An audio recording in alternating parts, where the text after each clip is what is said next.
Take कंपनियों में पिछले कुछ महीनों से लगातार छटनी की खबरें आ रही हैं। कर्मचारियों के ईमेल बॉक्सेस में नौकरी से निकाले जाने के मेल पहुंच रहे हैं। हमें नहीं मालूम कि इस वक्त कितने आईटी कर्मचारी पूरी रात जो है वो ढंग से सो भी पा रहे हैं या नहीं। माइक्रोसॉफ्ट और गूगल की अगर हम बात करें इंटरनेशनल कंपनीज की, तो हजारों कर्मचारियों को एक झटके में नौकरी से निकाल दिया गया। इन कंपनियों में पहले ट्विटर, मेटा, अमेजॉन ने भी हजारों कर्मचारियों को बाहर का रास्ता दिखा दिया था।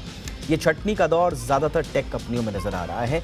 और हम इंटरनेशनल के साथ साथ हम अगर हमारी टॉप आईटी कंपनीज देखें तो आंकड़े बता रहे हैं कि वहाँ पे भी ज़बरदस्त छटनियाँ चल रही हैं। इनफैक्ट Q2 और Q3 में तो बड़ी छटनियाँ हुई हैं हमारी टॉप आईटी कंपनीज में। और अब इसमें शामिल हो गई है विप्रो भी। विप्रो ने भी हाल ही में एक बड़ा ले ऑफ अनाउंस किया।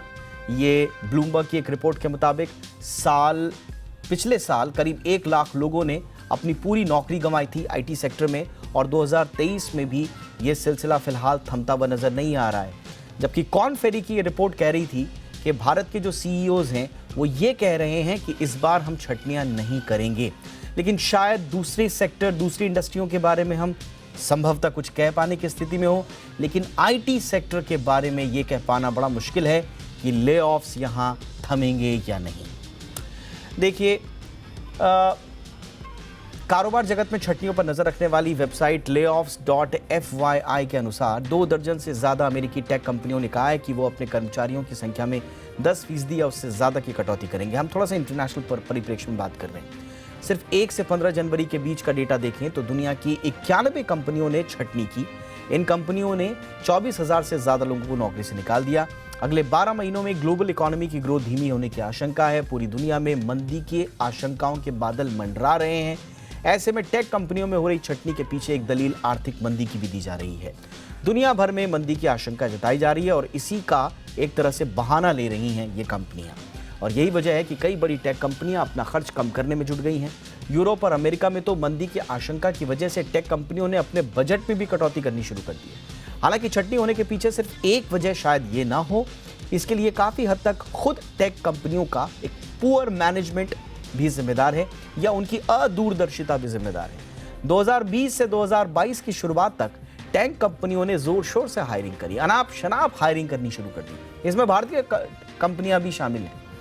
और लेकिन जैसे ही थोड़े हालात बिगड़ने शुरू हुए, थोड़ा सा मार्जिन्स पर दबाव आना शुरू हुआ, तो फिर छटनी शुरू कर दी गई। एक्सपर्ट्स के मुताबिक कंपनियां अब लॉन्ग टर्म ग्रोथ की बजाय पैसा बनाने पर फोकस कर रही हैं। इन्वेस्टर्स भी छटनियों के समर्थन में नजर आ रहे हैं। भारतीय टेक और एडटेक कंपनियां भी कॉस्ट कटिंग में जुटी हुई हैं। भारतीय टेक कंपनियों में हो रही कॉस्ट कटिंग ने इस सवाल को जन्म दे दिया है कि क्या भारत के आईटी सेक्टर में भी मंदी गहराने वाली है।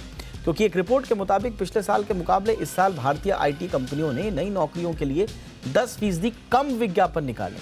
एक्सपर्ट्स का कहना है कि भारत भी दुनिया की अर्थव्यवस्था का हिस्सा है। सभी इकोनॉमीज एक दूसरे के साथ जुड़ी हुई हैं, इसलिए जाहिर सी बात है कि जो विश्व में होगा उसका असर भारत पर आना भी स्वाभाविक है। हालांकि ग्लोबल अकाउंटिंग फर्म PwC के सालाना सर्वे की माने तो भारत में छटनियां होने के आसार कम हैं, क्योंकि सर्वे में शामिल हुए सीईओ जिसका हम बात कर रहे थे, जो सीईओ शामिल हुए PwC वाले में, उनका कहना है कि छटनियां कम से कम होंगी। सर्वे में सीईओज ने कहा कि 2023 में कुछ मुश्किलें जरूर पेश आ सकती हैं, लेकिन भारत की स्थिति मजबूत है। PwC के एनुअल सीईओ सर्वे में 85% जो भारतीय सीईओज हैं उन्होंने कहा कि उनकी छटनी की कोई योजना नहीं है। वहीं 96% ने कहा कि उनकी वेतन कटौती की भी योजना नहीं है। 78% सीईओज का मानना है कि अगले 12 महीनों में ग्लोबल इकोनॉमी की ग्रोथ की रफ्तार कम होगी। 57% ने भारतीय अर्थव्यवस्था के बढ़ने को लेकर सकारात्मक उम्मीदें जाहिर की। PwC के 26वें एनुअल ग्लोबल सीईओ सर्वे में 105 देशों के 4000 से भी ज्यादा सीईओज ने भाग लिया था और इसमें भारत के 68 सीईओज भी शामिल थे। इसके अलावा ये PwC के हमने आपको बताया आंकड़े। इसके अलावा जिसका मैं जिक्र कर रहा था कॉर्न फेरी का, वो कह रहे हैं कि आपका एवरेज जो इस बार इंक्रीमेंट होगा वो 10% होगा और जो सही टैलेंट है उनके लिए तो 30% तक जो है इंक्रीमेंट हो सकता है। तो ये 2 तस्वीरें क्यों दिख रही हैं भारत में? एक तरफ हम बात कर रहे हैं कि साहब हम छटनी नहीं करेंगे, हमारे सीईओज बड़े बुलिश हैं, हमारे सीईओज कह रहे हैं कि सब कुछ ठीक ठाक चल रहा है, ना हम छटनी करेंगे ना हम कटौती करेंगे और नई हायरिंग भी नहीं रोकेंगे।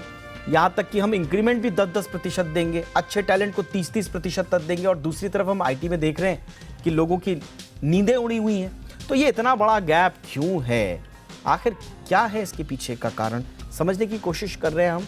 हमारे साथ नाइट्स के फाउंडर प्रेसिडेंट हरप्रीत सिंह सलूजा जुड़ चुके हैं और नाइट्स ने जो ले-ऑफ्स हो रहे हैं उनके खिलाफ लगातार आवाज़ भी उठाई है और सरकार तक इन ले-ऑफ्स को चुनौती भी दी है।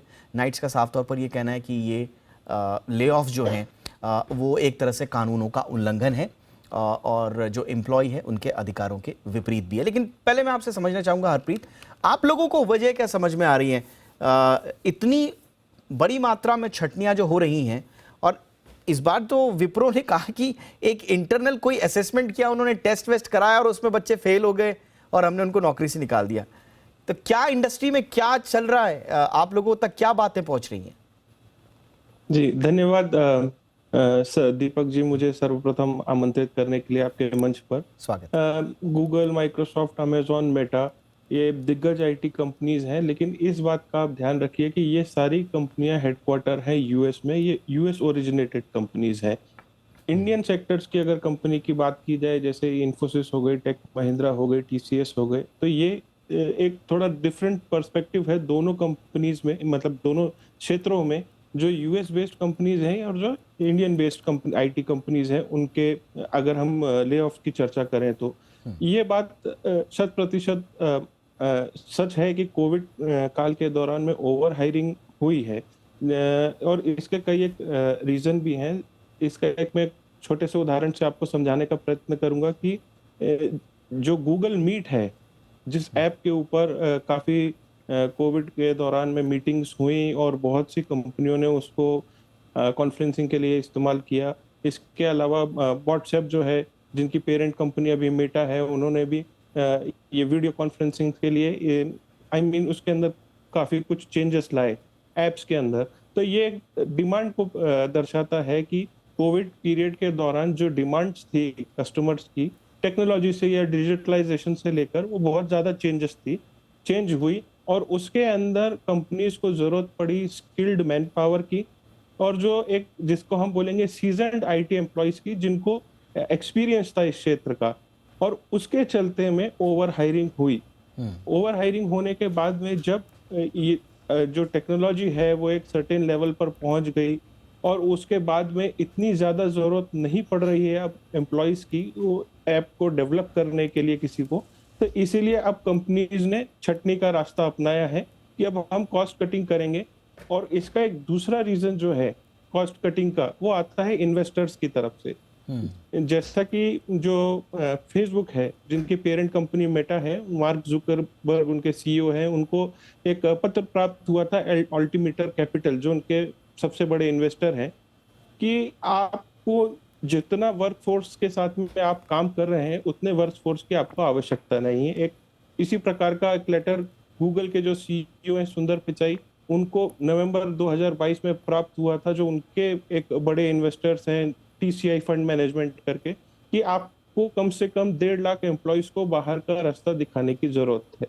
तो एक दूसरा पर्सपेक्टिव यह है कि तो जो क्या कंटिन्यूअस प्रेशर है हरप्रीत, हम क्या ये माने कि कंपनियों के मैनेजमेंट की बुद्धि कहीं घास चरने गई है? उनको नहीं समझ में आ रहा है कि हमको कितने एम्प्लॉय जो हैं रखने हैं, कितने नहीं रखने हैं, कब तक रखने हैं? कोई भी इन्वेस्टर आएगा, वो अपना ऑडिट करा देगा, किसी एजेंसी को बोलेगा कि साहब आप इनका वर्कफोर्स ऑडिट कीजिए और आपको समझ में आ जाएगा। चूंकि वो इन्वेस्टर है इसलिए वो रातों रात कह देगा कि साहब लाखों एम्प्लॉय को निकालो, आपको निकालना पड़ेगा। तो फिर क्या हम ये माने कि कंपनियां एक तरह से अब डिसीजन लेने की स्थिति में नहीं है, उनकी अब उतनी हैसियत नहीं रह गई है कि वो इन्वेस्टर्स के सामने कुछ कह पाएं? जी, अगर हम सिर्फ गूगल के जो लेटर की या जो उनके पत्र की बात करें, तो ये नवंबर 2022 में ही जो ले ऑफ्स हैं वो स्क्रिप्ट हो चुके थे कि आगे जाके आप लोगों को आगे आने वाले 2 या 3 महीनों में इतने हजारों एम्प्लॉइज को कम करने की आवश्यकता है। और कंपनीज को और जो बोर्ड ऑफ डायरेक्टर्स है वो कंटिन्यूअसली अंडर प्रेशर काम कर रहे हैं इन्वेस्टर्स के, क्योंकि अल्फाबेट जो पेरेंट कंपनी है गूगल की, उसमें टीसीआई फंड मैनेजमेंट का $6 बिलियन से ज्यादा इन्वेस्टमेंट है। तो कंपनीज को खुद को ये एक डिसीजन मेकिंग जो एबिलिटी है वो डेवलप करने की बहुत ज्यादा जरूरत है, कि जिससे अमानवीय व्यवहार जो है सिर्फ इसको हम कह सकते हैं क्रोनी कैपिटलिज्म है एक तरीके से, कि मेरा जब तक प्रॉफिट है तब तक मैं एम्प्लॉय को एब्सोल्युटली, इस्तेमाल करूंगा, एब्सोल्युटली, जब मेरा एब्सोल्युटली, प्रॉफिट आ गया तो मैं उसको टिश्यू पेपर की बिल्कुल, तरह यूज एंड थ्रो कर दूंगा। बिल्कुल सही बात है। इसके ये बाद तो में एक ये तो आपकी दूरदर्शिता को दिखाता है कि आप जो फैसले ले रहे हैं वो प्रैक्टिकल नहीं है। चाहे आपने ओवर हायरिंग की है, लोगों को बेंच पे बिठाया हुआ है, लोगों को रिटेन करने के लिए आप पॉलिसी में चेंजेस करते रहते हैं, इसमें बहुत बड़ी अदूरदर्शिता है, ये तो समझना पड़ेगा। लेकिन इसका खामियाजा एक आम एम्प्लॉय भुगतेगा तो ये तो बर्दाश्त कोई भी नहीं करेगा। अब तो थोड़ा इंटरनेशनल कंपनियों की बात हुई, अब हरप्रीत आते हैं हमारे भारतीय कंपनियों में। अब जैसे ये विप्रो का लेटेस्ट केस है, अब इसमें ये बता रहे हैं साहब कि हमने जो है लोगों को निकाल दिया इसलिए कि हमने इनके ट्रेनिंग कराई, ट्रेनिंग के बाद इनका जो असेसमेंट आया, इनकी जो इंटरनल असेसमेंट हुई, उसमें ये फेल हो गए तो हम इनको निकाल रहे हैं। अब ये मतलब इसको लेकर क्या कह रहे हैं? मैं अभी कुछ कह पाने की स्थिति में नहीं हूं। क्या फीडबैक आ रहा है आपको इंडस्ट्री में लोगों से, बच्चों से बात करके?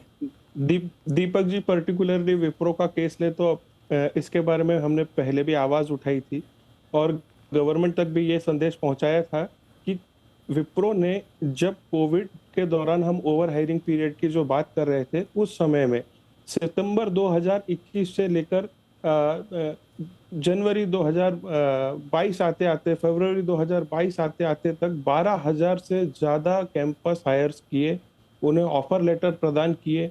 और जब वो इस स्थिति में नहीं थे कि उनको हम एक ज्वाइनिंग डेट प्रदान करें, तो तरह तरह के उनके ऊपर क्लॉजेस लगाते चले गए। पहले उन्होंने उन जो कैंपस के फ्रेश हायर्स हैं या फ्रेश ग्रेजुएट्स हैं, पहले उन्हें कहा गया कि आपको 3 महीने की ट्रेनिंग करनी पड़ेगी, जिसके लिए आपको 75,000 रुपीज हमें फीस देनी पड़ेगी। जब उसका एक कोल्ड रिस्पॉन्स आया, जो फ्रेशर्स हैं पहले ही एजुकेशनल लोन के दबाव में हैं और उस कर्ज के चलते उनके पास इतनी अपॉर्चुनिटीज नहीं थी कि वो इतना हेफ्टी अमाउंट कंपनी को पे करे।